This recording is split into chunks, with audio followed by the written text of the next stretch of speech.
Hari Al-Quds, warisan kebencian Khomeini yang diikuti dunia. Shalom, saya Monique Rakers dari YouTube Fakta Israel. Saudara, hari ini saya ingin membahas tentang Hari Al-Quds. Hari Al-Quds ini adalah hari Jumat terakhir setiap bulan Ramadan. Jadi setelah 1 bulan penuh berpuasa, di hari Jumat terakhir, yakni hari yang dianggap hari baik bagi orang Islam, maka mereka akan melakukan demonstrasi, unjuk rasa, aksi solidaritas terhadap Palestina. Kenapa dinamakan Hari Al-Quds? Ini adalah hari Yerusalem. Al-Quds dalam bahasa Arab itu merujuk kepada Yerusalem. Nah, Hari Al-Quds itu sendiri adalah rekaan dari pendiri negara Islam Iran, yakni Ayatollah Khomeini. Pada 7 Agustus 1979, setelah revolusi Islam Iran menumbangkan monarki Iran, keluarga Shah Reza, maka Ayatollah Khomeini menetapkan Hari Al-Quds ini setiap Jumat terakhir bulan Ramadan. Tujuannya apa, Bapak Ibu? Adalah tujuannya agar orang Islam mendukung hak-hak sah rakyat Muslim Palestina, yakni mengingat bahaya yang ditimbulkan oleh Israel karena merampas Yerusalem, merampas Al-Quds. Nah, selain itu, Ayatollah Khomeini juga menetapkan yang namanya fatwa. Fatwanya adalah penghapusan entitas Zionis sebagai kewajiban agama yang harus dilakukan oleh umat Islam.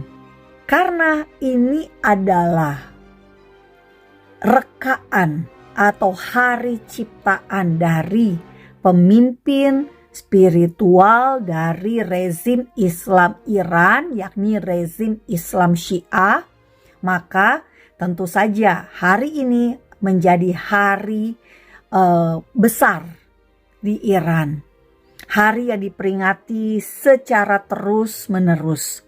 Saya akan menyampaikan beberapa poster yang menjadi simbol pada hari Al-Quds di Iran. Seperti simbol ini, yakni tahun 2017. Gambarnya apa, Bapak Ibu? Rudal balistik. Tahun 2020 pada hari Al-Quds ini posternya adalah Palestine will be free. Palestina akan bebas.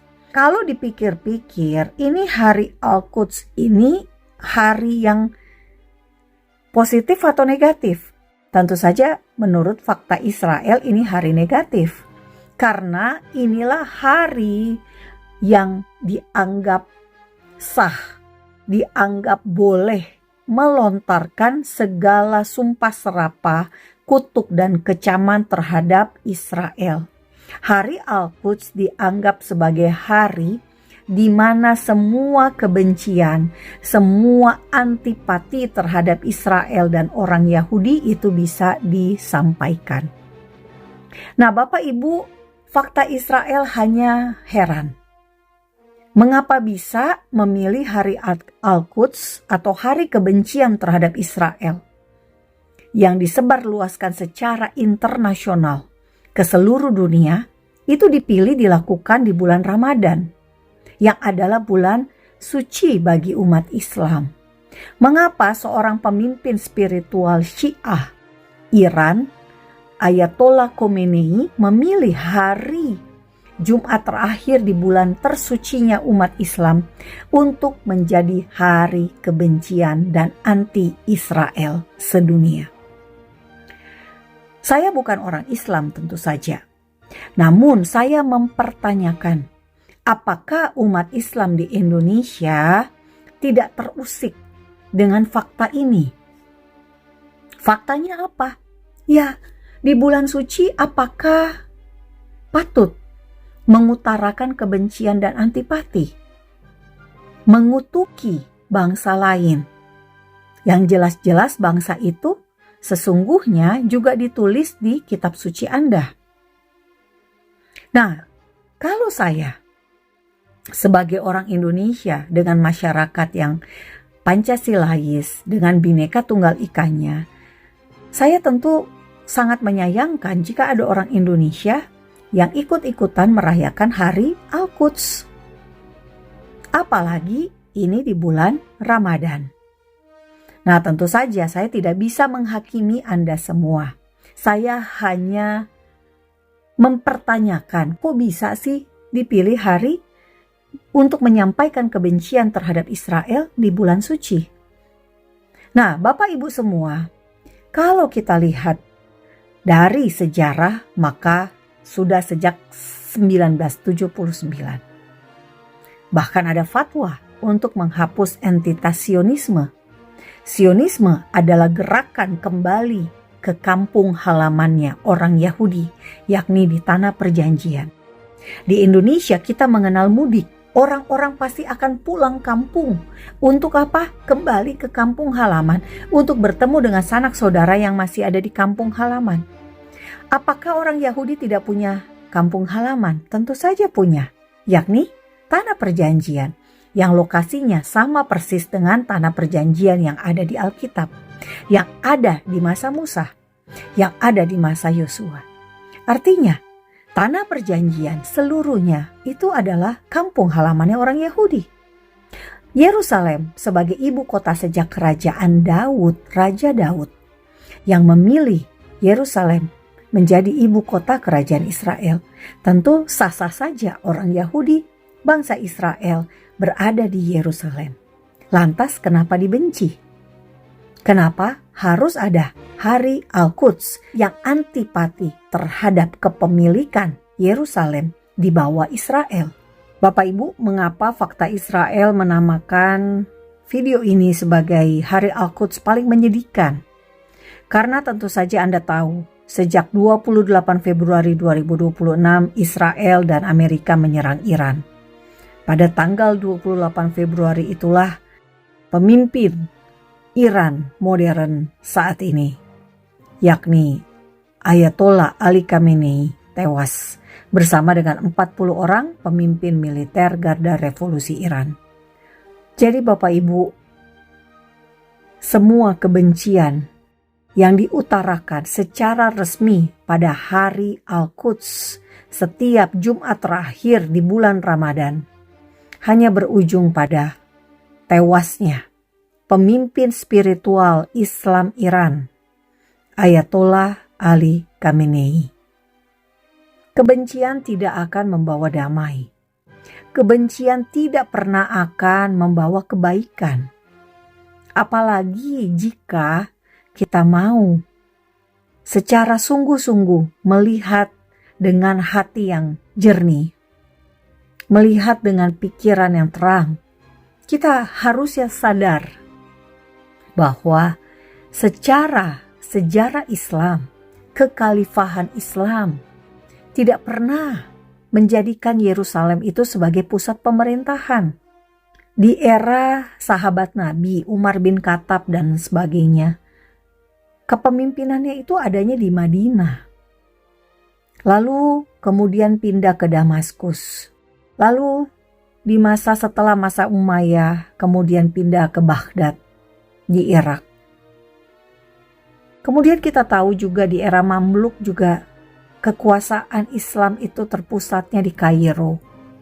Lalu yang terakhir adalah masa Ottoman. Ibu kotanya sekali lagi bukan di Yerusalem, tapi di Konstantinopel yang direbut dari tangan Bizantium atau Romawi Kristen. Konstantinopel kemudian diubah menjadi Istanbul. Tidak pernah ada kekhalifahan Islam memerintah di Yerusalem. Jadi untuk apa ada Hari Al-Quds? Yang jelas-jelas adalah milik Israel. Mengapa harus ada provokasi kebencian untuk merebut apa yang orang Yahudi miliki? Mengapa harus ada provokasi untuk tidak menyukai apa yang orang Yahudi punya? Orang Yahudi tidak mau Madinah, meski itu adalah dulunya adalah Yatrib, daerah komunitas Yahudi di Arab Saudi. Orang Yahudi tidak minta Damaskus. Orang Yahudi tidak mau Baghdad, Kairo, atau bahkan Istanbul. Tidak. Karena orang Yahudi tahu identitas bangsanya itu berkaitan dengan Yerusalem. Tuhan memilih sejak awal Yerusalem sebagai tempat di mana ia ingin berada. Kita tahunya dari mana Bapak Ibu? Dari Alkitab. Alkitab adalah kekuatan sejarah bangsa Israel. Alkitab adalah kekuatan sejarah dari umat Kristen. Kita bangga pada Alkitab, pada kebenaran yang ada di dalam Alkitab. Karena Alkitab tidak salah. Alkitab sesuai dengan sejarah. Alkitab tidak akan mempermalukan kita yang percaya pada isinya. Justru kita harus tetap berpatokan pada Alkitab agar kita tidak menjadi bingung di masa penuh dengan berbagai misinformasi. Karena apa Bapak Ibu? Iblis adalah bapa segala dusta. Iblis selalu menyesatkan, dan salah satu tanda kedatangan Tuhan Yesus Yeshua di akhir zaman adalah kesesatan. Baca di Matius 24, di Lukas 21, di Markus 13. Bapak Ibu, ini adalah hari-hari terakhir, hari-hari yang jahat. Kita harusnya sadar, kita harusnya semakin bersiap sedia, berjaga-jaga menjelang kedatangan Tuhan Yeshua yang kedua kali. Apakah hari Al-Quds itu harus dilawan dengan hari Yerusalem? Orang Yahudi sudah punya hari Yerusalem. Orang Yahudi sejak Yerusalem Timur berhasil direbut pada Perang 6 Hari tahun 1967 dari tangan Yordania. Nah, itulah hari Yerusalem. Yerusalem kembali menyatu antara Yerusalem Barat dan Yerusalem Timur. Jadi orang Yahudi tidak perlu bikin saingan dari hari Al-Quds. Orang Yahudi sudah punya hari Yerusalem sejak tahun 1967. Jadi Bapak Ibu, fakta Israel hanya berharap Bapak Ibu di tengah begitu banyak keadaan yang mungkin membuat Bapak Ibu mempertanyakan apa maksud Tuhan, apa kehendak Tuhan dengan berbagai peristiwa yang terjadi. Lihatlah ke dalam Alkitab, baca. Jawaban dari semua pertanyaan Bapak Ibu semua itu ada di Alkitab. Tuhan tidak membuat kita bingung. Tuhan tidak membuat kita gelisah dan takut. Karena apa? Semuanya sudah dikasih tahu lebih dulu, ada di Alkitab kita. Itulah hebatnya Alkitab. Fakta Israel tidak akan berkhotbah di sini Bapak Ibu. Fakta Israel hanya berharap Bapak Ibu semakin hari semakin teguh dan setia menantikan kedatangan Tuhan Yesus yang kedua kali. Dan tetap berdiri pada kebenaran, pada dan bersama Israel.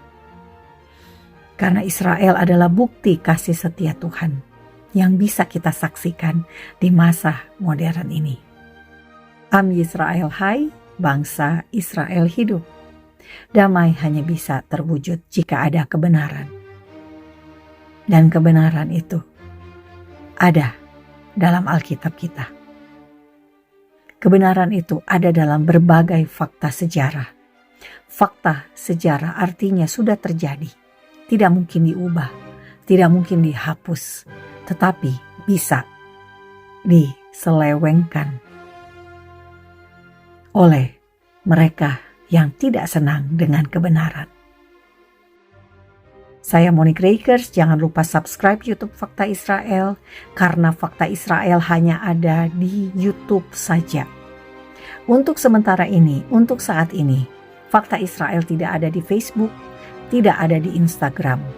Fakta Israel ada di TikTok, Fakta Israel dan Fakta Israel Asli.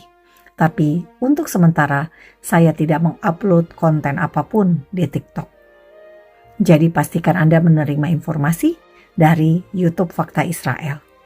Terima kasih telah mendukung pelayanan edukasi dari YouTube Fakta Israel. Dan Anda bisa mengundang Fakta Israel melalui WhatsApp di nomor 0811 160 164. Maranatha, Tuhan Yesus, Yeshua HaMashiach, memberkati Anda semua.